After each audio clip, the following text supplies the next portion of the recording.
No. That's the new fucking channel name. I like it. Yes. I like Fuck, it. why not? So. I like it. But there's one thing that separates the Jew, and that's the IFBB Pro card. That's right. He got it today. This card comes with failed kidneys. Comes with some heart issues. It's a really, really, really costly card. It costs you your life and your health. No, I'm just playing. That's just no, it was really cool to get because I was driving home. Kay's like, hey, do you have your mail key? I'm like, yeah. She's like, because our mail, the new developments, they made our mailbox center because the post office was lazy and bankrupt. So we're like, all right, cool. And I went, I picked it up and I opened it up right away like a kid on Christmas. I'm like, oh shit. Here it is. It's awesome. Perfect time. You're next, bro. Universe, baby. Oh, we're gonna make it happen. We're gonna win the fucking universe. Well, not like win the universe like Thor versus fucking Loki. I like it when you put it that way, though. Yeah, Win that's the universe with my Omicron. Win the universe. Omicron. Take over the universe. we've already got banned. Were either of y'all able to watch? Were either of y'all able to watch nationals at all? Any? I saw pictures. I was busy with my daughter's soccer fucking. I was busy trying to recover from driving through the night and getting a flat tire at 4 a.m. in fucking Indiana. Yeah. Yeah, I don't watch. So I watch you two guys like go around in your bikinis, but I'm not going to watch other dudes on voluntarily. These guys were impressive, man. Like bodybuilding is going through another 1990s renaissance, and I called it before. I think I think Brandon Curry winning was a step in the right direction. I think we have a little sabbatical. We got Max over beauty right now, and I think it's going to go back to the more. Even though we have a classic physique division, I don't think we're going to have mass monsters win every year. And even if they do, who cares? Like if you look at okay, Rami won, but like. Other than, and I think Nick actually Vic Walker has a very pleasing physique for his size. I think we're going through kind of a renaissance in bodybuilding where okay, the guy who's winning, but even when Ronnie was winning, you look behind him, there was Sean Ray and Kevin Levrone and all these guys who just had these fucking, and Flex Wheeler had these amazing physiques. And I think even when Dorian was winning, look who was behind him. So I think, you look at the winner, okay, the winner, whatever. But if you look at bodybuilding as a whole, I think these guys look better and they're rewarding aesthetic physiques, maybe not with the top placing, but definitely with the top 10. Yeah, I mean, the thing is, I was watching this weekend, and there's some guys on there that were impressive. Don't get me wrong, but it's like, I'm always wondering like, what is the criteria? There's a few guys where I kind of would have made different placings, and then of course the guy who won the overall is just he's massive, and I just like he has a good body, like he has a fucking flow.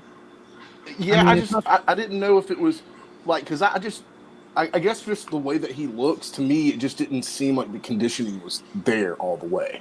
Sometimes God gave you such good tools that you don't have to rely on condition. Like if you're a piece of shit like me. So it's sometimes like you look at some of the best Olympias, like Ronnie wasn't always on. I think Ronnie only peaked like twice. Other than that, Ronnie was good enough to win.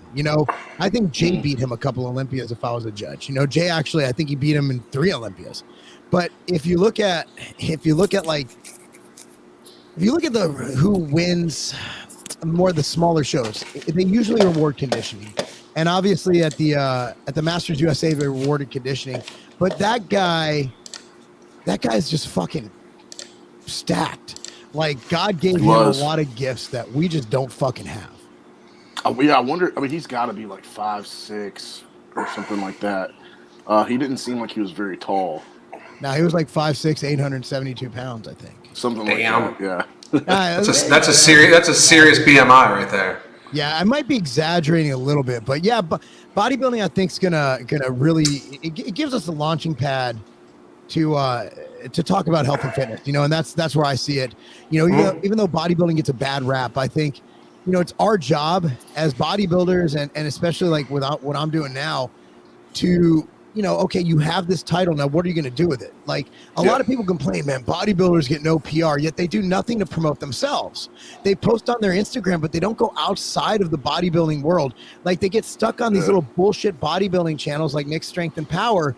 And they're like, oh my God, I'm on. But that's the same fucking 12 people who watch every fucking video.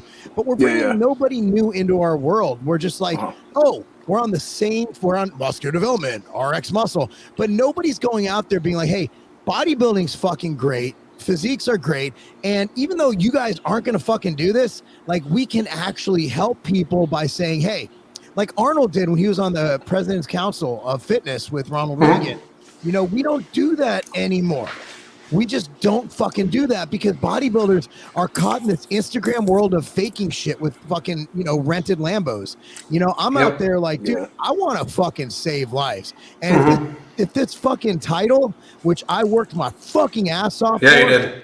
If it helps me save just one life, if it helps me save one fucking life, and I'll tell you what, the messages I've received from people who are 40 plus years old, who are like, if your dumbass can do it, I can fucking do it. I'm like, well, fuck yeah, because I'm doing it to the extreme.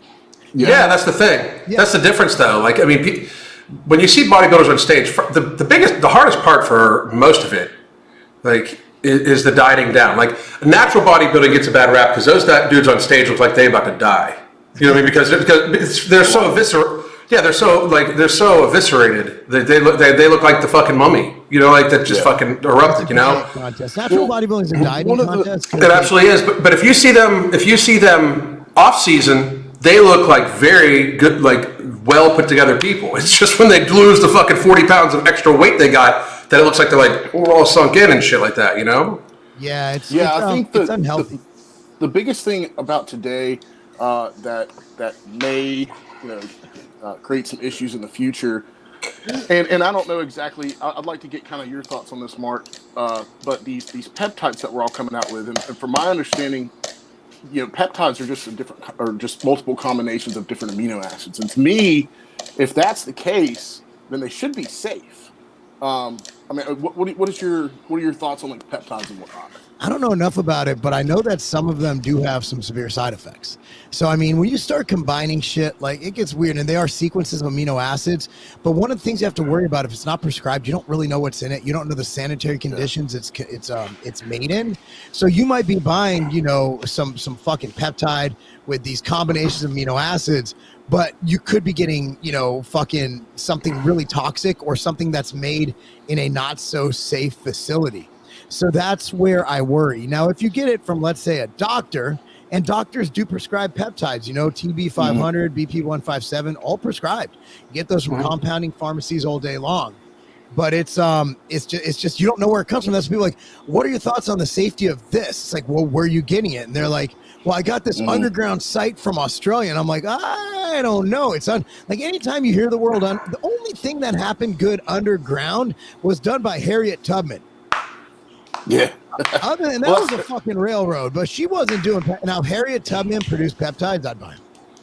Yes. Yeah, of course. Freedom peptides. That makes sense, and it would be very PC too.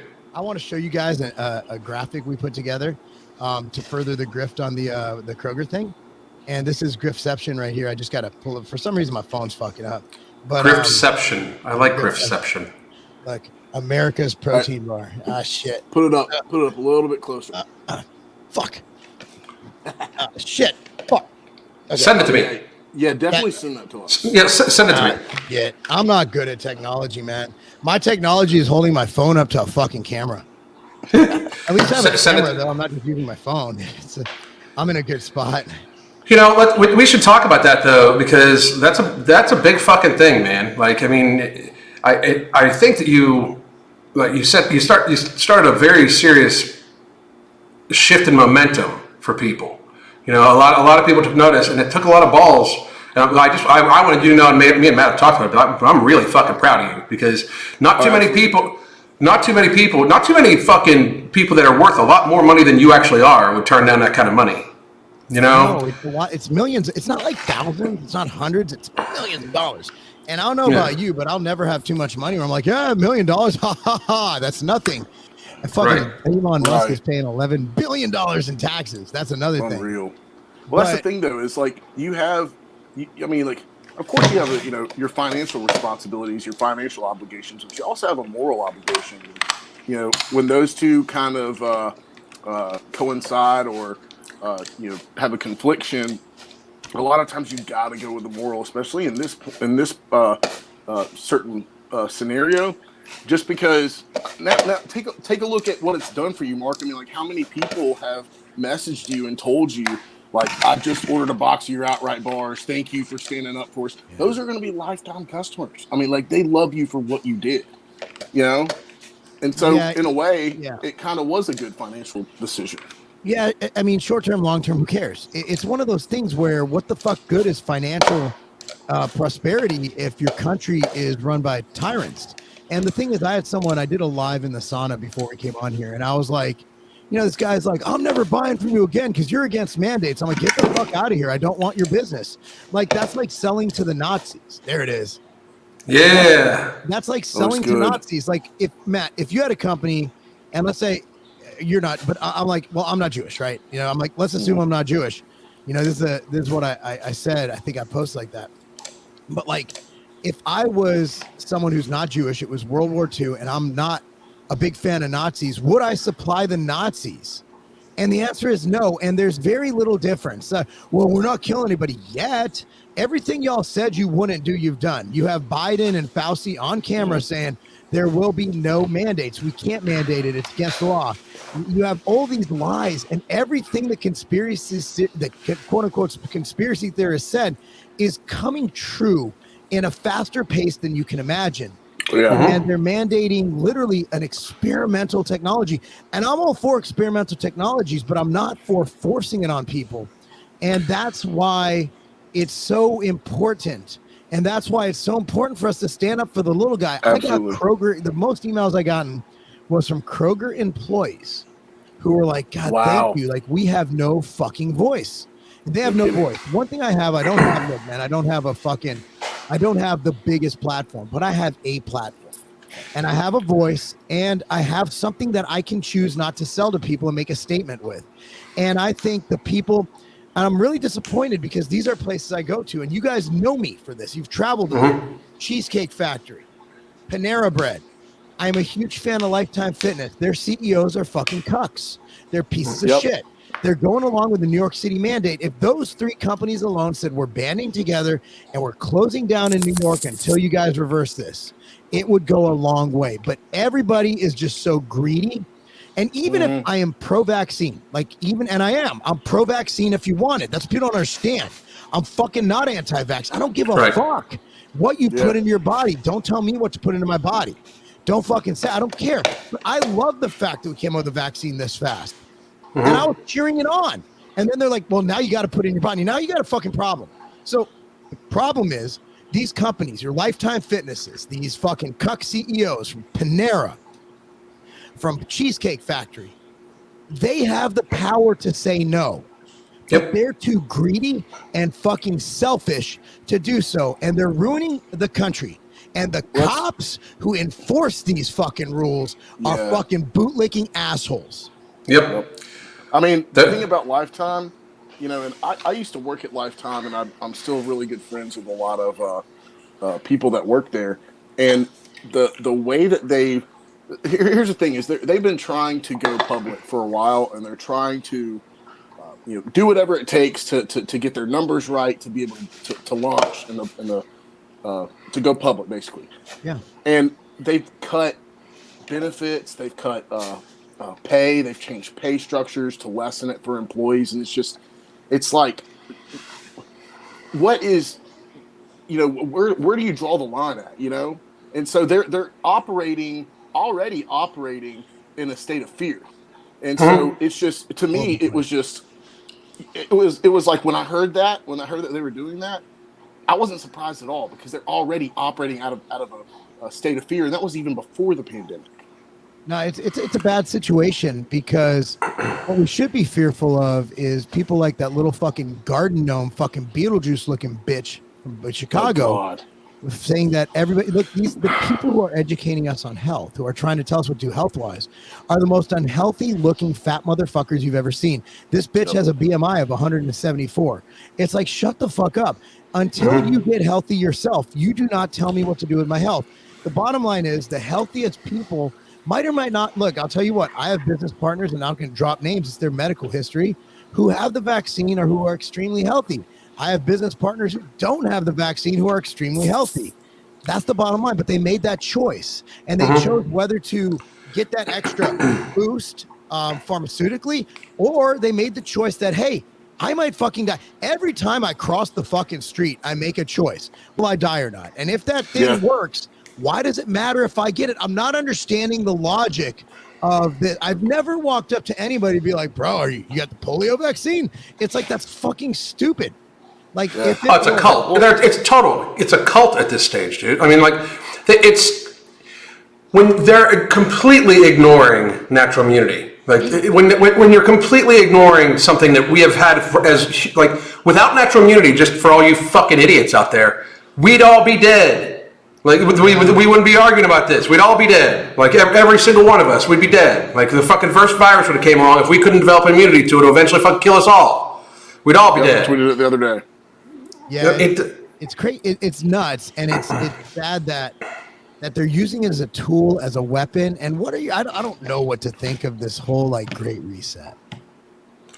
Dude, they're talking about it, and the fucked up thing is, and I'm going to say this one more time, I'm going to start taking people calling me a conspiracy theorist as a fucking compliment, because I can't see it any other way. Because the very second they started fucking freaking about this, I was like, this is all to fucking alter reality, alter our fucking society.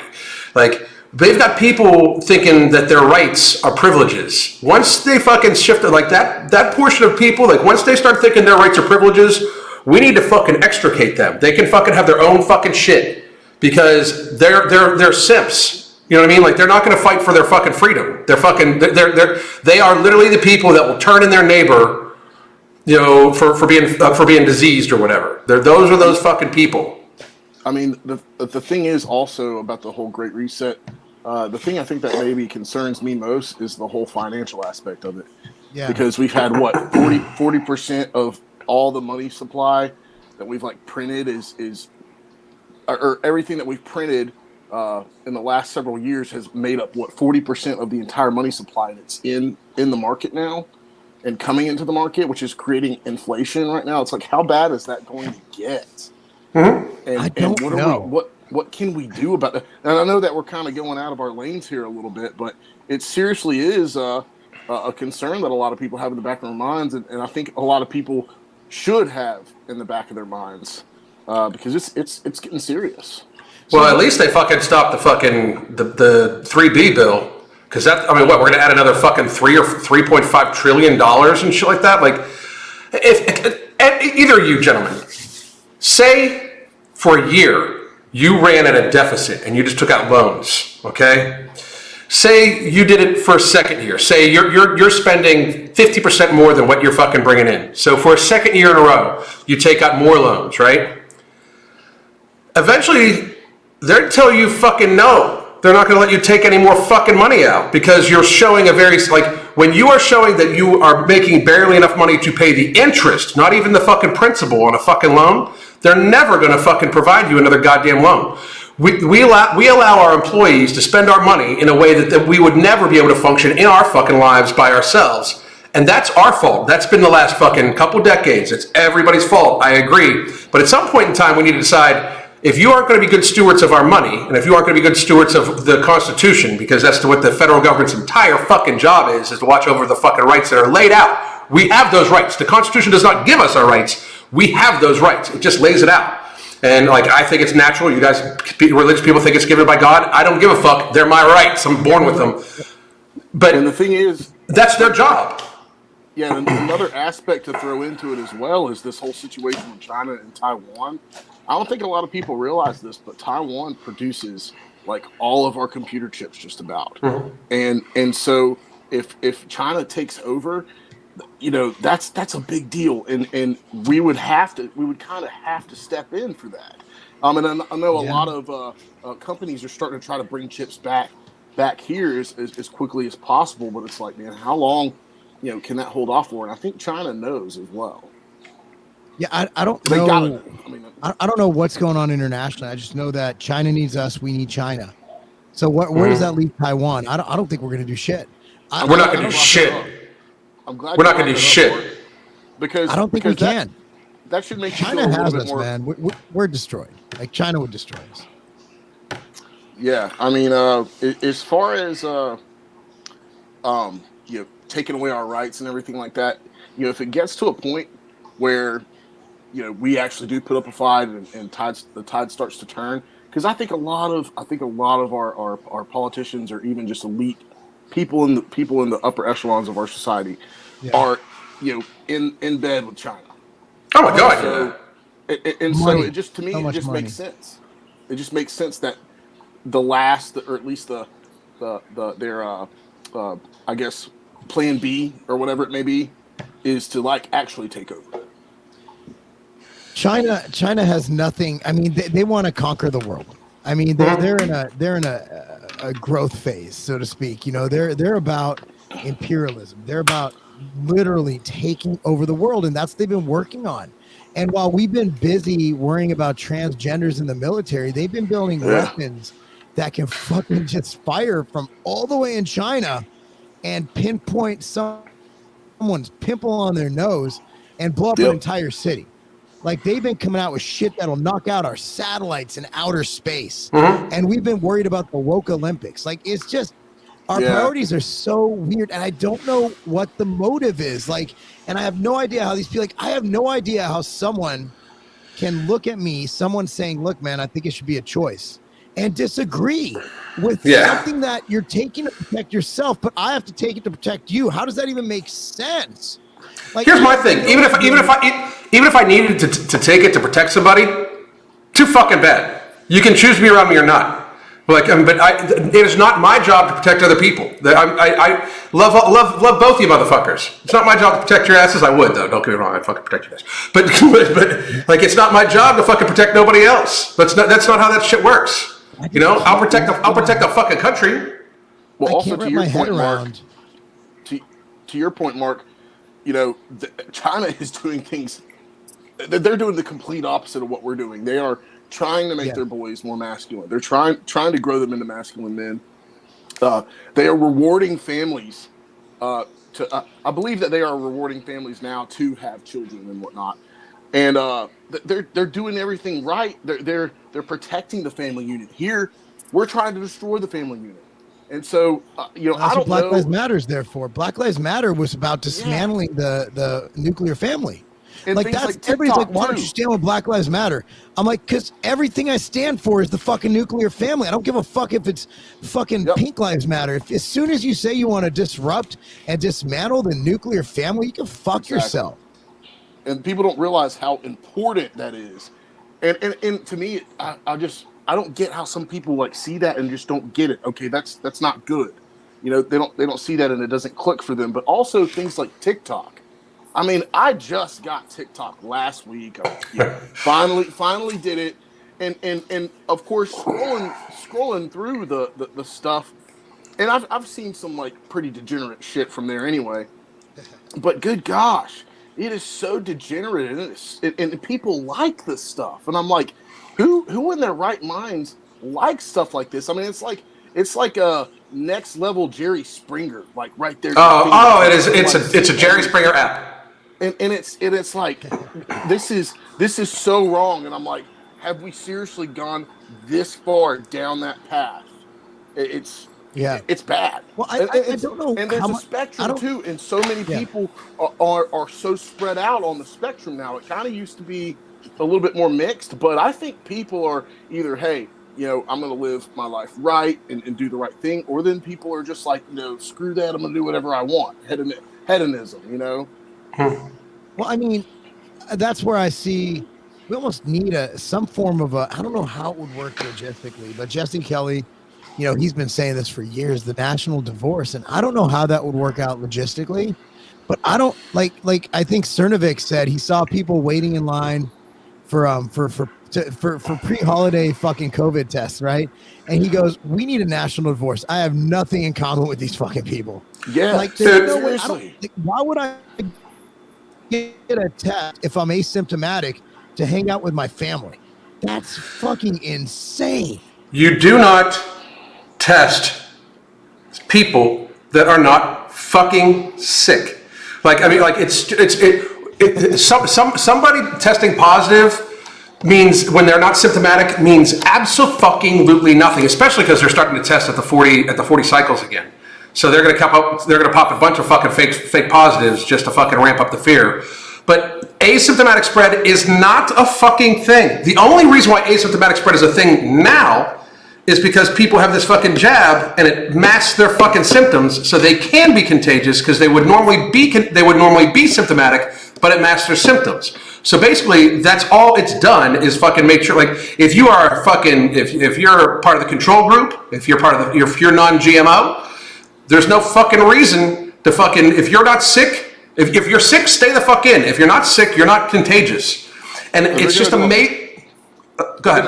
They're going to do a lot of things to try to up the numbers and up the fear that they're trying to put on everybody. I mean, even look at the NFL right now. The NFL is starting to reschedule games because like 19 players on every team are testing positive all of a sudden throughout this entire season. But now we're having an issue when throughout the entire season we haven't necessarily had that big. Maybe a player here or there every week. Yeah. But now it's like whole teams are starting to get COVID, and it's like where's this coming from? You know? Hey guys, we're letting a new guy in. Hawk, what's up, Hawk? Hey, Hawk. Hawk, how you doing? Great. How are you guys doing? Man, we doing good. Now. There we go. Oh man, I'm still centered perfectly, guys. I still look amazing. Yeah. Look how shiny it looks. It's fucking. Yeah. Your head? I like it. Yeah, not me, man. I'm talking to me. Dude, I wish the rest of mine would fall the fuck out. No shit. Like I wish the side shit would fall the fuck out. Like I hate fucking shaving it. Just fucking let it fall the fuck out. It's horrible. So Hawk puts his oldest shame. He has more hair than everybody. Yeah, Hawk gets so much hair. A lot of hair going on. Yeah, dude. So everybody, this is Hawk. He's our guy. He's a bodybuilder. He's also really smart dude. Knows about training. He's actually well versed on the Constitution, believe it or not. Like, dude's an expert. So we thought we'd have him in here and just at last minute, I'm like, dude, I just had dinner with Hawk last night in Charlotte, and I'm like, dude, let's get on and have some fun, man. What's up, bro? What's going on? I actually just finished having a little lunch with my wife and my son. Yeah, I'm taking my my 8-year-old out for his date night, so to speak. He wanted to go to some frozen sweet CC's, and I'm like, yeah, sounds good, man. It's bulking season. I'll just get a whole fucking pint for myself. Like, remember Jose in the fucking Airbnb, Matt? Oh, every night, the Biscoff. Man, yeah. He was dipping that shit in ice cream. What is he dipping in ice cream? Dude, he dipped everything in ice cream. I think he dipped his fucking burger in ice cream. I didn't see the ice cream, but I saw the Biscoff and the cream of rice. I was like, hey, I'm gonna try that out. But bro, the ice cream takes it to the next level. Hey man, I mean, that dude stayed shredded and competed so much. I'm sure that nightly ice cream is something he's earned. Oh yeah, I know, absolutely. He deserves it for sure. So Hawk, we're talking about what the fuck were we talking about? Testing asymptomatic people. Well, we were talking about. Well, I guess that was partly what we were talking about too. But we left off on like degeneracy, basically. That's a very broad term. I think you need to help him out with degeneracy. It's like so we were talking about more in being more specific. We brought up like TikTok and the family unit and kind of how Black Lives Matter is against the family unit and things like that. And we're all pro family here, and right. That type of and things like TikTok where you have degeneracy where it's basically like a Jerry Springer show at your fingertips, basically trying to influence our culture, influence society in a negative way, versus what China's doing where they are protecting the family unit. They are trying to get their young boys to be more masculine as they grow up and become men and whatnot. We're doing the opposite here, and it's very dangerous. And so I think the thing that we left off on was the national divorce and kind of how that would look. Where we have these blue states and these red states and these there's people and Mark mentioned that I guess it was Cernovich that said that we have nothing in common with these people who are lining up to get tests when they're not even sick. And it's like, we just can't relate. We're completely different people, and they don't want to hear what we have to say at all. Yeah. So what are your thoughts on that? I mean, that was. No, go ahead, Matt. What were you gonna say? Finish. I was saying that's kind of the best encapsulation I could kind of give where we left off on our conversation. Yeah. See, the whole demasculinization has been going on for many years. I mean, you can look at how they bottle food and how there's phytoestrogens left and right getting, into the foods, and how certain plastics are, reducing testosterone levels in men over years. So, in the 80s, testosterone levels were at an all-time high, 70s, and then now they're like everybody's running around with low T. It Family is the main thing, but it's more so kind of like a divide and conquer. So if you can separate a family and you separate the body from the head, you can manipulate the body more. You know what I mean? It's like a chicken without its head cut off. It's gonna keep moving and keep running, but it's just running in circles and doing anything. Well, that's why I always tell. No, I'm sorry. But no, go ahead. That's why I always tell people this is more of a spiritual war than it is anything. This is good versus evil. I mean, like, we're being attacked from every single angle. The family, we're being attacked from a familial standpoint. We're being attacked from a financial standpoint with this inflation and stress, how much stress that adds onto it. We're being attacked from a traumatic standpoint. We're being attacked from a programming standpoint with what we watch on TV. We're being attacked from a physical standpoint with what we eat and what you mentioned with the plastics and everything. Like, and unless somebody knows about all these things, they're going to be victims of it. And so there's so many things that we have going against us right now. It's kind of tough to label it all. There's probably some things that I have yet to realize. But it's evil. Quick, it really is evil. Why can't liberals grow good beards? Like, they always have those really straggly fucking beards. Yeah. Like, why do they all look the same? They got the fucking like weird face, and they got the fucking straggly like. Well, it would be low T. Or were they just born to be bitches? There's a lot that goes into that though, because like low T men have low T children. Like, I mean, it's the same thing. Like, if somebody's obese when their baby's born, that baby is more than likely going to end up obese. It's like, it's reality. Yeah. But if you look, like, the way we've eaten food, and I grew up, like, my parents cooked from scratch almost everything I ate for the entirety of my life up until I was like fucking 18. You know what I mean? Like, I would go to McDonald's when I won like a track tournament or something like that. These people have been raised on this shit, and it fucking destroys them. There's nothing worse than seeing like a fucking person giving fucking their kid Mountain Dew in a sippy cup. Or all he'll eat is French fries. He's fucking 2. Trust me, he'll eat more than fucking French fries. You fucking piece of shit parent. If kids are hungry, they'll eat what the fuck you put in front of them. They will eat what the fucking.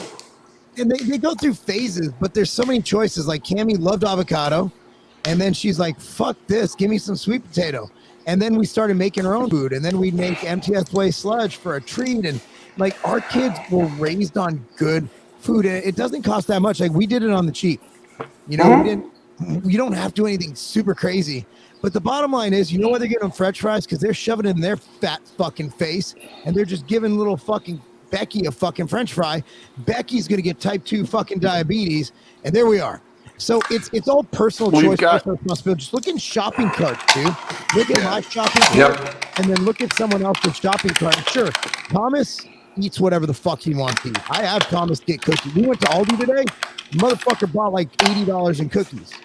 All right, because Thomas is a fucking athlete, and he eats basically his lunch today was chicken, sweet potatoes, and then ice cream and cookies because he needs calories. The kid's fucking 94 pounds. He does. Okay, there's always that outlier, right? And he's a fucking kid, but if your kid's fat as fuck, if your kid's not playing 3 fucking sports, kid boxes, wrestles, and plays, for me to keep up with this fucking BM or daily burn, kid's burning 10,000 fucking calories a day. Probably. So it's like, all right, that's different. But most kids just sit back and play fucking video games. And they're fucking, and the lockdowns, they just sat there and played fucking Fortnite, had fucking Travis Scott on Fortnite. You saw what happened to that guy. It's like, it seems they're either some really fucking weird coincidences or shit's really planned. It's all, I'm telling you, it is all on purpose. And also to your question, I think it's a nurture and nature type of deal. Like we're being attacked from all angles on the same thing with the whole To make us weak and subservient. the whole beard situation, because a lot of, and, you know, on top of the whole, at birth thing, you have fathers that are not in kids' lives. They don't know how to be men, and they're being raised by women, or they're watching TV and getting their examples from television and whatnot. And so they start to take more feminine actions. I mean, the things that you do and the things that you eat, and because here's the thing, Thomas is playing sports. As long as he continues to play sports through puberty, it's going to be. He's probably going to develop very healthy testosterone. Sounds like your keyboard is in my ears. Sorry. Like your I'm looking up off the chain right now. I'm looking up. The word Matt said. Yeah, Katie just typed in, Alan, your typing is insanely loud. Alan even types loud. Like Matt's trying to talk, and Alan's like, I'll let you talk, but I'm going to type really fucking loud. The guy's like Curious George over there when he got the computer on the bike, like, ah. Yeah, but I'm looking up stats. What I was saying go was ahead, Matt. Sorry. No, that's fine. I was actually kind of thinking the same thing while I was talking. But what I was saying was that if that man should be a fucking stenographer. No shit. Seriously. But if he continues to keep playing sports and whatnot, go through puberty and everything like that, he's going to develop some healthy testosterone levels, especially since y'all are taking care of his diet, and he's got you to kind of he went to an emulate. Last week. He's fine. His testosterone's fine. Like our kids go to the doctor. Our kids get their checkups. Cammy had an issue. We got all the CAT scan. Yeah. But then these kids that don't have a father, and they're being raised on like microwave dinners and all this crap that we're talking about, they do grow up, and then not only that, but they get attacked for that weak. I mean, kids have a natural tendency to go after the weak ones a lot of times. Oh yeah, it's natural. And so it's kind of that develops traumatic symptoms. And so when they become adults, they still have that trauma from childhood, and they act out on that trauma too, and they become resentful of people maybe like us, who maybe remind them of the people that put them through the traumatic experience and whatnot. So it's so many things. It's so complex, and so many things that go into it. But you see how it creates a huge divide and kind of where we are today. Well, it's single parent households. And I know it's a touchy subject. Everybody gets so fucking offended. But the bottom line is that the statistics, like everybody talks about science and stats. You want to know some stats? You put a kid in a single parent household, he or she is less likely to succeed in life, stay out of crime, stay out of jail, make more money than someone who grew up in a dual parent household. Now, if you also take that a step further and go with a healthy dual parent household with a man as a father, not a bitch, it's going to be much better. A lot of these men out there raising kids are not setting a masculine example for their kids because they're just not strong men. So that's where coaches come into play. And for me, that was the key, because my life was saved by a strong black male coach. A strong man, didn't make a lot of money, but when he had something to say, he said it. If he felt a certain way, he felt it. And if he had a goal or he wanted to do something, he did it. And he was a man of God. He was a reverend. That's why I look at this and I'm like, that's why I became a coach. Because if it wasn't for Coach Cornell Miles at Culver City High School, I'd be fucking dead right now. Because I needed a strong male influence in my life. And that's where it has come from. It doesn't have to come from the house. And that's why I urge all males, all strong men, to take time out of your day, volunteer at a Boys and Girls Club, volunteer as a coach at any level. For me, it's high school. Get out there, and don't go there and wear a fucking MAGA hat and be a stupid Republican douche. Go there and just teach the kids the value of work ethic and being a good person. Is somebody like falling down the stairs somewhere? Alan's house is a fucking disaster. I don't know what the fuck's going on. So, dude, is there like an MMA match going on next to you? Dude, I got cats running around all sorts of shit. Fucking calm down. But hey, Mark, I do kind of have a quick question for you, because I think we talked about this one time previously. So where we have like certain studies, so I, like a few weeks ago, I looked into soy and tests on soy and studies on soy, and kind of look at who is funding these studies and whatnot. And a lot of people will argue that it doesn't matter who funds a study and whatnot. And I kind of think that's a little bit naive. I just can't today. Hang on. Yeah, what is going on? My microphone is picking up every fucking running cat in the fucking house and shit. Hit mute for a second. Pouring soda. It actually yeah. sounded like the garbage disposal hit went mute on. for a It was second. crazy Hang on. just now. Uh-oh, you hit mute on all of us. No, I can hear you, Matt. No, I can didn't. hear you. Oh, no, we're here. Okay, Yeah, good. I can hear you, Matt. Oh my So- God, so- this sounds great now. Yeah, I was like, all right, it got Okay, too Alan, quiet there for a no, second. I'm so I doing was it. like, Katie, go online now. We're buying Alan a microphone for Christmas. We're buying That's him not a gonna. good- That's, and we're buying him a nice microphone for Christmas. so listen, I did want to say this real quick before I mute myself. So we were talking about children, right? Listen, 75% of all kids that have type 2 diabetes have parents that have type 2 diabetes. Like when people say that type of behavior is not contagious, it is absolutely contagious. Right now, the rate of childhood diabetes has gone up over 100% in the last 4 years. There are 400,000 children that have type 2 diabetes in the country. I will say this, and this is going to upset many, many, many people, and I mean many, many, many people. That is fucking abuse. I mean, there are very few people that end up with type 2 diabetes that it is not lifestyle related. It's something like 90% of all type 2 diabetes is lifestyle related. And when you get younger, that percentage even goes higher. That's fucking, there's no fucking excuse for that shit. That is abuse. When we treat and feed and nurture our children of this next generation in a way where we do not expect them to fucking live, we expect them to be diseased, fat, and weak. Yep. That is the country we are fucking developing. Yep. People need to fucking take that seriously. I take a lot of fucking shit. I get death threats all the goddamn time for saying shit like that. But fuck you. You're the ones abusing your fucking children. Yeah, exactly. I couldn't agree more with you. The good news Alan, is, just to add in, childhood obesity has grown 89% in the past 2 years. The great fattening of 2020 was insane. Like what we did to the country was fucking crazy. Like at no point in time, and me and Mark, before we even started back with the podcast, me and Mark talked about this. I can guarantee you, and I have not been wrong. Mark and I have not been wrong about much shit in the last 2 years.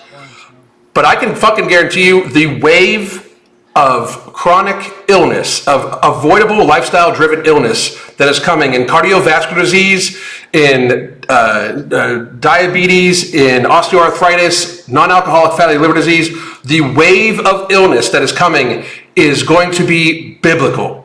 It is going to be what people do not understand. In 2015, 88 million Americans were estimated to be pre-diabetic. That's pre-diabetic, okay? When you add 30 fucking pounds onto a person that's pre-diabetic, which is the average weight gain in 2020, they are now diabetic. We cannot have a population that has like 30, 35%, 40% type 2 diabetic. We are going to spend $1 trillion on diabetes as a country in the next couple of years. A year, not just all total, a fucking year.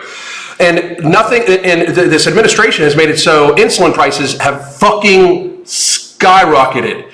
It is a way to keep people on their motherfucking knees. If you are a weak human being, if you are fat, if you are sickly, if you are weak, you are pliable. That is why they were able to scare so many people, dudes. I'm telling you, they were able to say, "Hey, this might be really fucking dangerous." And people looked at themselves in the mirror and knew they're fucking sickly. They know they fucking get out of breath when they're walking up a flight of stairs. So why the fuck wouldn't they think that this virus that they see pictures from China, people falling over dead, they think it's going to fucking kill them?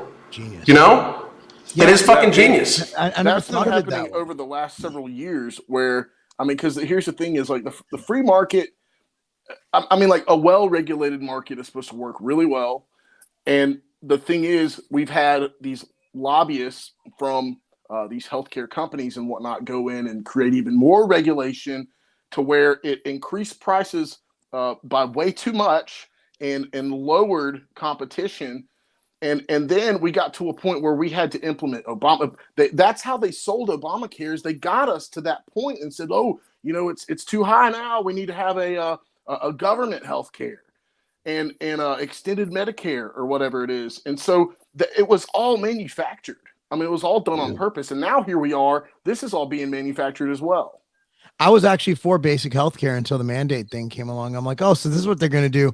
Refuse treatment if you refuse to play by their rules. I'm like, okay, I was wrong. I was absolutely wrong. Universal health care. I was all for that up until I think like 2 months ago. I'm like, oh shit. So this is why they were against it. Bring it up to Tim, because Tim has said, he's mentioned that he's for universal health care. Do you want me to smack the microphone? I'm gonna get up and smack. Everybody's like, don't be that guy. I'm like, you guys have never really been with me. Like, I don't get mad. Like, I'll get a little bit, but I'm never gonna stand up and smack anything. You know, I haven't been in a fight since I was 16 unless it's in a ring. You know, I'm not gonna fight Tim. Really, you know, at the end of the day, man, I'm a businessman, and getting up and beating up Tim Pool isn't gonna really do well for my career. Wait, that's not what I was saying though. Yeah, but I was just talking about Tim Pool getting beaten up. I don't know why I went. Dude, it's ADHD hour, man. That's what he used to Yeah, Matt, you got to understand. You got to understand. I see, Mark, I was totally with you. Like, I was on that tangent with you. I understood every fucking word you were saying. I knew exactly where you were going. Because I was like, I said nothing about beating him up. I just said, Matt, this used to be called the ADHD hour, and there's a reason for that. But I think Gainzcast is better. But no, think about it, though. Like, I will bring that up to Tim. I'm like, dude, what happens if we do have basic health care? Like, we're putting it in the hands of the people who literally said we won't treat you if you don't do what we say, even if what we say makes no fucking sense, unless you're a thoughtless, idiotic sheep. Yeah. Well, there can't be universal health care without personal responsibility. Like, if I access, even for basic health care, if I access the healthcare system once a fucking year to get my fucking physical and maybe this summer probably a TRT prescription that I could get from a fucking clinic, if that's all I use it for, but if fucking, Bob down the fucking street eats Crisco for fucking dinner every goddamn night and he's fucking at the doctor every fucking 2 days, that is not what's going to work, because it's just the same way as like unfair taxation. We would pay more for healthcare that we are not accessing. That's why, like, the fucking shit, like healthcare, like you're going to pay insurance, and then there are going to be certain things that they don't want to pay for you. Like, okay, well, if we're not going to if I choose not to get the fucking jibby jab, and you're not going to fucking pay for my fucking hospital, let's talk about obesity. Let's talk about smokers. Let's talk about alcohol drinkers. Let's talk about all these fucking people. You know? I remember, I'll never forget the first time I realized that there's a fucking prescription drug problem. It was in 2004 when I was starting Scivation. I had to go get a notarized piece of paper. So I'm like, you look it up, and this dude was doing it in his house. Because at that time it was different. You didn't have DocuSign. It was 2004. So I went to this dude's house, went in, there was old dude. Like, dude was like fucking 80, whatever. And I couldn't even count how many prescription bottles the dude had on his counter. It had to be 60. It was insane. His entire kitchen was full of prescriptions. And I'm like, I don't think this guy could live without these things. I'm like, what doctor sees the need to prescribe that many pills? And then you look at the opioid epidemic. You look at everything. One thing I did know, and this kind of a segue, I lost a lot of respect for the medical profession, especially after finding out that the third leading cause of death is hospital error. Like, these guys, and then their fucking TikTok videos and their virtuous bullshit. Oh, well, you say you're not taking the vaccine. I just got through putting a trach on somebody. It's like, shut the fuck up. You fuck up all the time. People die. They fucking die. It sucks. It really does suck. And COVID's not a joke, but it fucking happens. People die from the flu, of hand, foot, and mouth, of fucking tuberculosis and shit. People fucking die. People die of a fucking infection and fucking shit gets in their fucking cut in their arm and their fucking arm falls off. Then they die. It's a fucking part of life. It sucks. People die. And especially if you're from a fucking doctor or a nurse, you're supposed to deal with people who are dying and try not to kill them. Unfortunately, the third leading cause of death is you not doing your job correctly. Yeah, exactly. You fuck up all the time. So it's anywhere between 250 to 440,000 people from medical error, and that does not include hospital cross infection. The thing is, we're talking about people die. That's another thing I fucking took death threats for, because at the very beginning of this, when people are like, well, so elderly and immunocompromised people, you don't care about them? Like, I do, but they're the people that do the fucking dying. Like, and I know that sounds like fucking kind of harsh, but they're the people that do the fucking dying, people. Like, I mean, it's just a fucking true statement. I worked in healthcare for a long goddamn time. Like, if we all died at an equal rate, guess what? There wouldn't be as many old fucking immunocompromised people to die because we'd all be fucking die. They would die young. But if you're a 300 pound, if you're a 65-year-old 300 pound person, a bad case of hiccups could take you the fuck out. Like, I mean, just you could literally get acid reflux, get the hiccups, get acid reflux, inhale the fucking the stomach acid. Your lungs are already seriously inflamed to cause enough damage that you fucking get pneumonia fairly quickly and die. I know that fucking sucks for people, and that makes me some sort of mean motherfucker, but people actually die, and when they're sickly and old, they die more.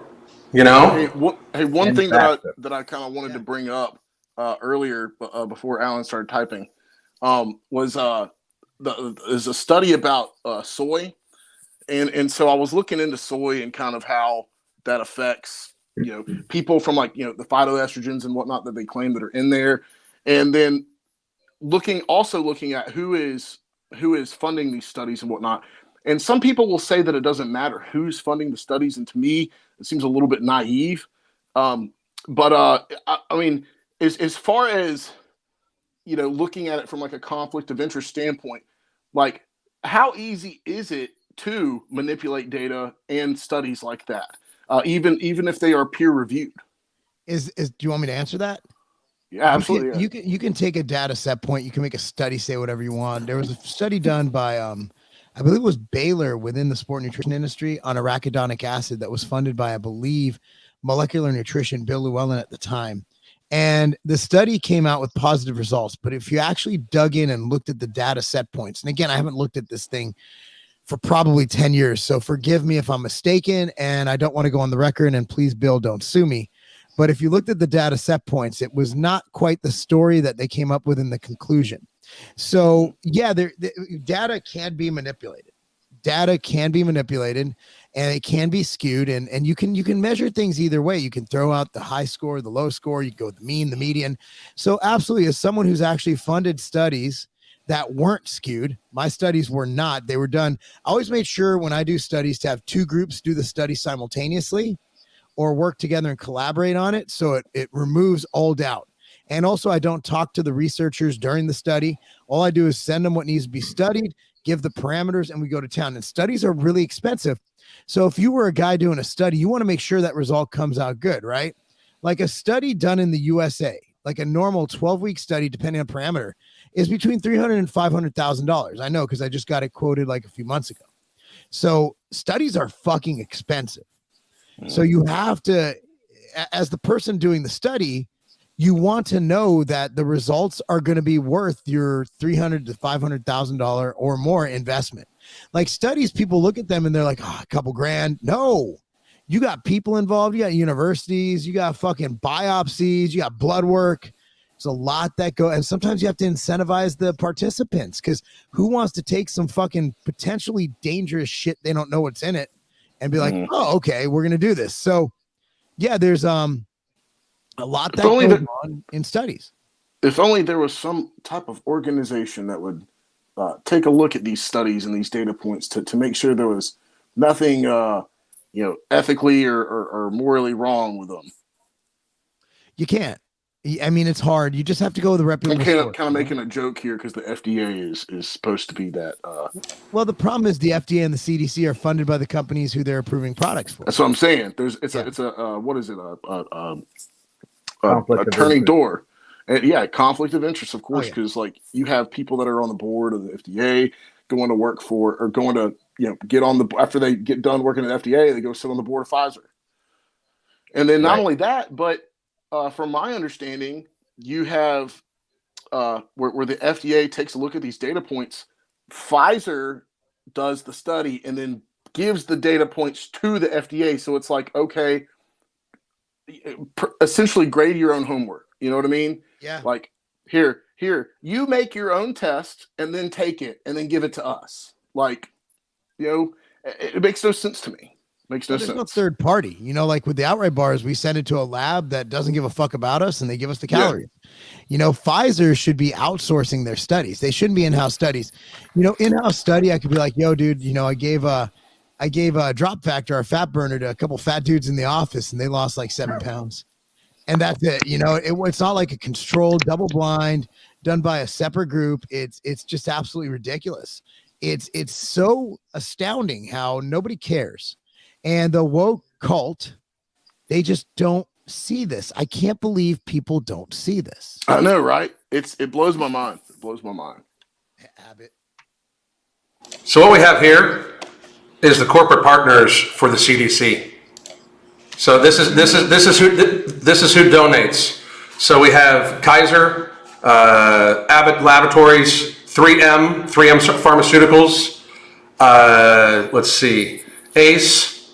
It's almost every pharmaceutical company you could fucking name, and they are insurance companies. Insurance companies, yeah. I was just about to say Aflac is even on there. Yeah, Liberty Mutual. Mm-hmm. Even MailChimp. Yep. Coca-Cola is a partner. McDonald's. Well, they're Coca-Cola and McDonald's partner and everything. McGraw-Hill. What is McGraw-Hill? Education. Like they make books for school. Oh, and school materials. I don't do reading. AT&T, Merck. Atlanta. Coca-Cola Bottle Company. And hang on, I know because I know it's here. Oh wait, by the way, here we want to check out these things because Novo Nordisk. This is the upcoming obesity drug that just got approved by the FDA and CDC that shows horrible results. I can destroy their study in half an hour. PayPal, by the way. Amazing. Yeah. Pfizer. CNN, Time Warner, the Coca-Cola Company. These are the corporate partners for the CDC. We're supposed to accept somehow that the CDC is supposed to watch out for the people and not these people that pay their bills. Yeah, no, absolutely. It's a huge conflict, and they have the politicians investing in the companies that are on that list. It's a tangled fucking web. It is a tangled web that we need to somehow fucking take a broomstick and smash the shit out of. And it starts with companies taking a stand. It starts with people saying no. And I think Ian Smith with Attila's Gym said it the best when I interviewed him back when this was all fucking fresh. Take off the fucking mask. We need to stop complying. We need to stop being bullied around by these fucking nerds. We are the ones with muscle. We are the ones with the guns. We need to get the fuck out of this whole compliance thing. And if someone calls you anti-vax and tells you you're a murderer, tell them to fuck themselves. Stand proud and tell them to go shop somewhere else because they're Nazis or they're idiots. And you don't want to do business with idiots. I don't think anybody's going to tell that to our face, Mark. If they do, I'd love for it to happen. I would love for it to happen, yeah. But they're not. Like we've said, when we were in the airport last week, no one said a fucking word to us. We didn't wear our masks. Nope. And I thought that we would inspire some people, but we need a lot more people. We need more leaders. We need a lot more leaders. We have a really big leadership problem in this country. Well, but that's even the people that are there, like even like the Joe Rogans. Joe Rogan is just sitting back and he's doing for him too. You know what I mean? Like he's looking out for him. Now, don't get me wrong. He's taking a stand and he's risking a lot, but that risk can also come with great monetary reward. We need people that are just going to say it is time to fuck it. Because there's no saving it. We're not voting our way out of this. The entire fucking top tier structure is corrupt. I mean, if people can't see that this shit has happened, most of the people that are in Congress right now have been in Congress for 20 or 30 fucking years. They're the reason why this shit's like this. Okay? It should not be a fucking thing. Like the CDC should have absolutely no power. That's for fucking sure. But there should never be a time when the people that are supposed to protect us and tell us, like the Center for Disease Control, and give us recommendations, when they should be sponsored by the people that create the drugs. This is why health and fitness has not been mentioned in 2 fucking years, people. I mean, that's what we just saw. Their corporate sponsors is why. The FDA is sponsored by the same people. It's 50% sponsored by fucking the government, 50% sponsored by fucking corporations. That's not fucking, that's not going to work, ever. And look at it this way. You know the people taking the biggest stand? Moms. It's not dudes. It's I know, moms. right? Women, I remember the last time I wore a mask in a store. I was walking in a Kroger and I'm like, I just want to be fucking left alone. I was in that mindset too. And I walked in, I had a mask on. And I think she had to be like 28 years old, beautiful young woman, right? Just walking. And I didn't even notice it, but then I noticed she had a face and she had a beautiful smile. And she looked at me and she smiled. I looked at her and I took off my mask. It was on the Kroger right up there by Carbon on Murfreesboro Road. And I'm like, if she can fucking do it, I can fucking do it. And I was inspired. And I'm like, let's go. And that's when I was done, because I saw that now imagine being a man or a person with a penis walking with your mask on, scared of fucking air, literally scared of air. And a woman and a child walks by maskless. What a small dick individual are you? Yeah. Like, you are literally frightened of air, and a woman and a child are not. You're a fucking cuck. Like, you're just a weak dude. Like, you should like, just, if you're not already castrated, just go ahead and chop it off. I'm just saying this, man. If you're under the age of 65 and this or any other communicable disease might likely take you out, that's nature might be culling the fucking herd, people. Like, here's the thing, it's called the strongest survive for a fucking reason. We're all kind of different. We're all kind of different breeds here. I mean, like, we all kind of do. We all kind of have kind of unconventional careers and whatnot. We're a different breed when it comes to men. I mean, like, a lot of men out there are just they're afraid. They want to remain in their comfort zone. They don't want anything to bother them. They're thinking about whether they all have this mentality of, everything is going to work out in the future. Everything's going to be fine as long as I keep doing what I'm, doing, and completely ignoring, what is going on in the world. Well, with me, like, for instance, when I was working at Honda, I couldn't stand being told what to do. I couldn't, especially if it didn't make sense, especially if it wasn't morally right. And just, I've always kind of had that, like, I don't know if chip on the shoulder is kind of the right expression there, but I quit, and because I was tired of dealing with the bullshit. But so many people, and there are thousands of people who work there that I talk to every damn day, they hated the work environment. They hated the crap that they were putting up with, but they were just enduring it. They were just like, oh, well, I'm just stuck here, I guess, and there's nothing else for me to do. I was like, no, this is America. I can go out and do whatever I want. There's other opportunities out there, but people don't think like that. They think that it doesn't get any better than this. And if I leave, what's going to happen? What bad could happen rather than what good can happen? So it's completely different breed. Well, Hawk, you know all about the Constitution, man. Like, that's like your jam. Yes, sir. Like, what are you saying? Yeah, like, I was actually waiting. Like, so here's my thing. I feel like we as the people, because none of these people really have power unless we give them our attention. So, for example, when someone goes into the military, right, you have somebody who's a general or whatever. When they step on to the field and they say attention, everybody gives them the attention. They have the power. Now, imagine if no one actually stood and listened to that and kept doing what they were doing. Then that individual doesn't have that power.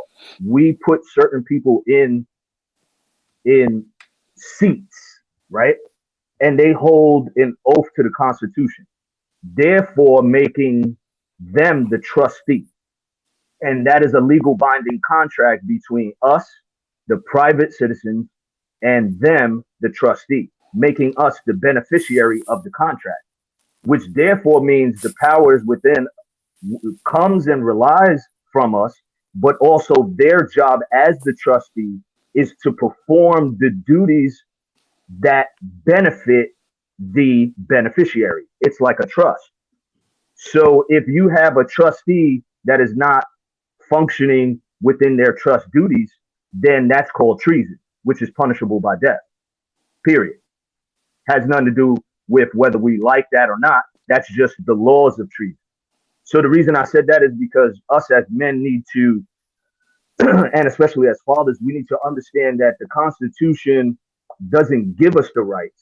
It is a legal binding contract that just solidifies the rights we already have. And therefore, holding everyone to their oath and holding people to that, now it kind of like forces them to actually have to function the way we want them to. The difference is in 1973, there was something called War Powers Act.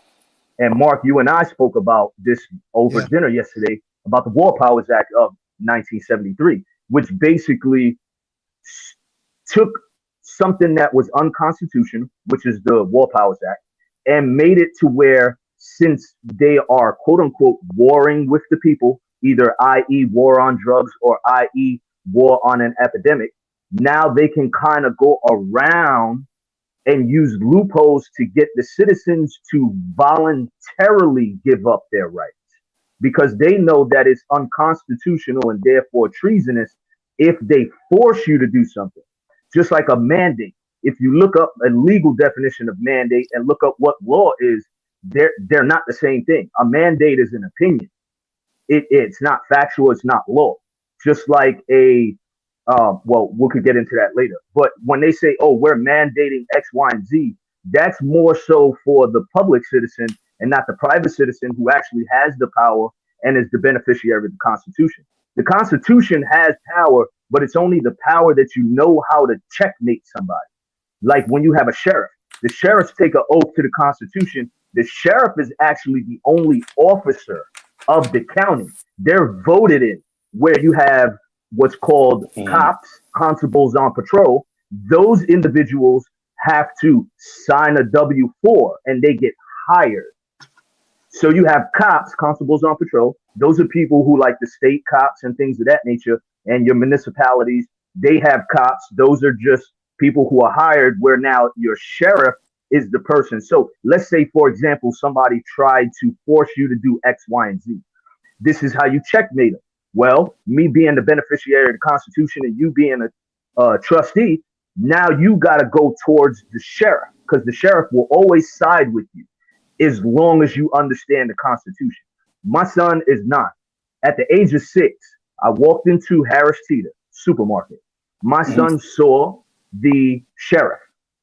And this is a story not to brag about how my son understands certain concepts at a young age. It's just to say, us as men need to teach our children more and more. And I'm guilty of, I need to teach him even more because he's just super intelligent. He went to the sheriff. He said, hey, how you doing? My dad and I are the beneficiaries of the Constitution, and you taking an oath to the Constitution makes you our trustees. So while we're in the store, can you make sure that we are safe and nothing happens to any of us? And the sheriff looked at him and laughed and pulled me to the side and was like, whatever you're teaching your son, just keep doing it. Because there's not many children that are growing up understanding that the Constitution is law. We need to be able to enforce the Constitution, and it comes back to the education. They separate law and they separate history, when in reality, law and history go together. Because if you go to school and learn that in 1973, the War Powers Act is what actually pushed the president to the side and pushed Congress to the side and allowed, it doesn't matter what team, but it allowed for legislation to be put out there that's unconstitutional. Because when you read the Constitution, it says any article or any law that goes against any articles within the first 10 amendments is unconstitutional and null and void, non-pro-tunc. Non-pro-tunc means from the beginning to the end, meaning that it doesn't matter if it was signed in 2021 or something is going in effect in 2022. If it goes against the Constitution, it was never law to begin with. Period. So being that they're shitting over the Constitution and there's nobody defending it, what do we do? How do we actually get them to follow the Constitution? Constitution right now is toilet paper. Yeah, according to them, there's a private way to do it, and you have to you got to file like an Article 11. I can get into that privately with you, but you kind of have there's certain legal documents you can file to say, hey, checkmate, you're the trustee, you need to do X, Y, and Z. If not, it's treason. because of your oath. Wouldn't we just be better off getting 30 states, getting a convention of states, and ousting the entire federal government and rebooting it? Yeah, I like that one. That would work for me. I like that one too. In reality, whoever's against the Constitution, get out, scram. In my opinion, that's what needs to happen. Like it is just so rotten to the core. We need to literally have a convention of states, because here's the reality: the Constitution does state that the federal government draws its power from those of the governed, from the consent of the governed, right? I don't know too many people that are consenting to this anymore. I really don't. But I can say that my life, and we can have it where the states that decide not to join us don't. I can tell you that my life, compared to the life of people that I fucking coach in New York City, there's not even a description of how different they are. These people are prisoners. You know, I live pre-pandemic, man. Like, I mean, our waitresses, bartenders, nobody wears masks here. You would never know. We know out-of-towners if they wear a mask, and they wear it for like 5 fucking minutes, and then they're like, shit, fuck this shit, you know? But that's the thing, like, all this legal rigmarole, they don't care. Like they literally have said that they don't give a fuck. Like, the administration that's in right now has literally said they don't care. Like, well, the court said we can't do this, but go ahead and do it anyway. Fuck that. They purposely find a loophole around this shit for companies with OSHA. That's why Florida is just saying fuck you to OSHA. You know, I mean, they're just getting... He follows Florida. Basically, Bill Lee sees what DeSantis does, and then he waits about 3 weeks, and then he's like, we're going to do that. Although we came out of lockdown first, and we went into lockdown. I think Bill Lee did a good job. See, Bill Lee in Tennessee, what he did is he was like, "Fuck this! I don't want any of the smoke." He put all the power on the mayors. So he was like, "Fuck it." He actually took federalism to a local level, and I'm not even mad at that, because if Davidson County, Nashville wants to lock down, don't give a fuck. But you go out to Williamson County or Rutherford, like, you're like, all right. We're not doing that shit. That's what the new mayor or new governor of Virginia did, and I didn't have a problem with it. I mean, like, if you want to leave it up to the local governments, let them do it. If the people really want to get it done, make them go up to the damn mayor's office or whoever it may be, commissioners, and make them, you know, have their voice heard. You know, I have no issue with giving it to the local governments. I love it. I'm okay with it, because our locality was like, we had a mask mandate. It was the funniest thing. It was like a page long. It could have been 2 sentences. It was like, there's a mask mandate unless you don't want to wear it. It was the funniest thing ever. It's like, because the exemptions were like, if you're exercising, and then under like exercising, it had walking or like sitting. It was the dumbest shit I've ever read, but our mayor didn't even want any smoke. He was like, fuck it, whatever. So it was great. It was actually really good to live here. We didn't follow any of the rules, or we actually did follow the rules of the Constitution, and it went really well. So I'm happy we don't live in Illinois. I'm happy we don't live in California. I'm happy we don't live in New York or Boston or any of those Soviet-style fucking Nazi states. You know, there's a ton of people moving to these states, and it's going to continue. It's going to continue to go like that. As long as people are financially and economically able to move, they're going to. It's the people who, I mean, the people in these blue states right now, I feel like, are either, you know, leftists or people who just can't afford to move right now. Yeah, and that's the deal. But they gotta, like you know, Tim Pool says, you gotta fucking move, find a way. You gotta get like out. We've all suffered, like we've all taken risk. You gotta take that risk, because I guarantee you what. And I speak as someone who moved and wasn't poor when I moved, obviously the latest one. But you know, it's gonna be better. You're gonna do better. And also quality of life. Yeah. Like, you actually get to live. Like, you can't put a price on quality of life. Again, we get one shot at this thing on Earth, and you want to spend it being ruled by by Lori Lightfoot, by that little fucking Beetlejuice looking motherfucker? Come on. She's ugly, man. Gosh, she's dude, ugly. that is not a human being. Like, what the fuck God fucked up. Oh, dude, it looks like she got smacked or something, or dropped when she was a baby, and like, see, that could be wrong, is wrong.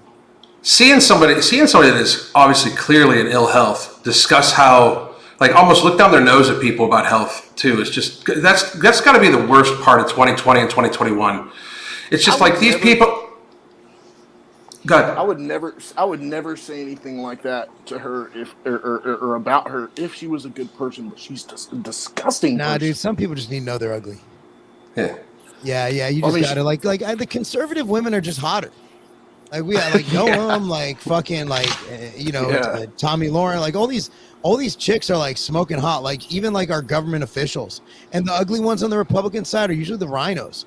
Like the conservatives are like, wow. Like even back in the day, like Sarah Palin was kind of hot.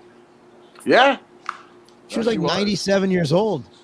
Hey, another thing that we're talking about moving out of these states and whatnot, but Jack Posobiec always says to move out of the cities too, which I think is a big one as well. Huge. I mean, what the hell is going to happen in the cities here in the next few years, especially around like election time?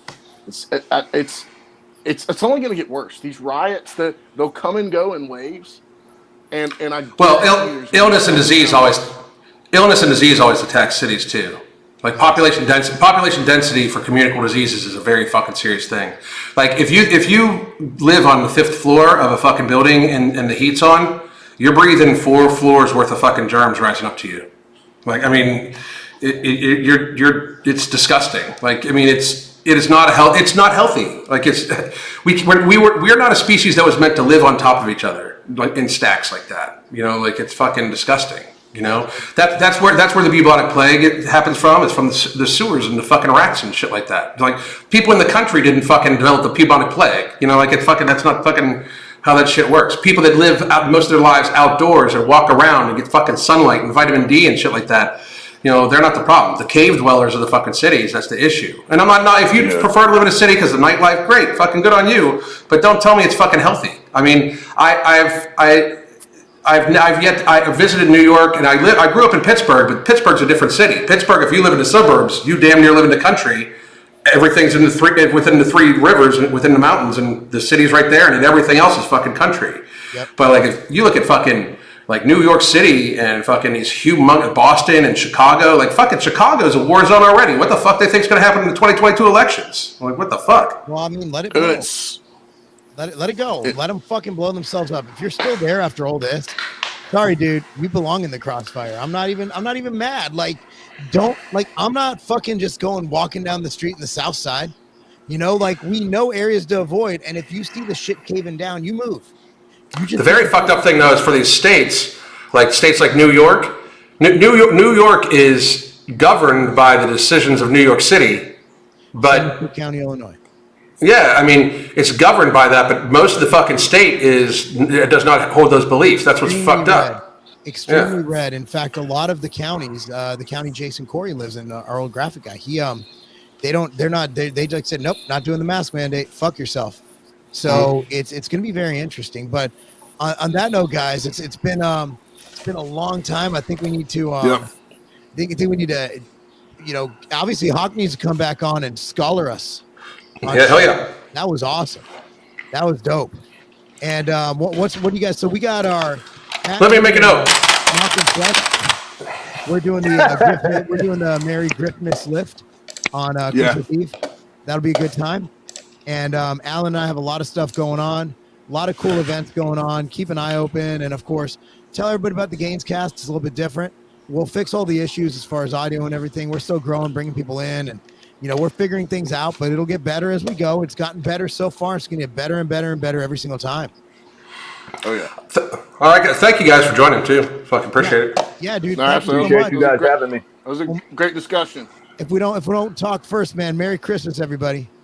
Yeah, Merry Christmas, everybody. All right. Happy holidays to everybody.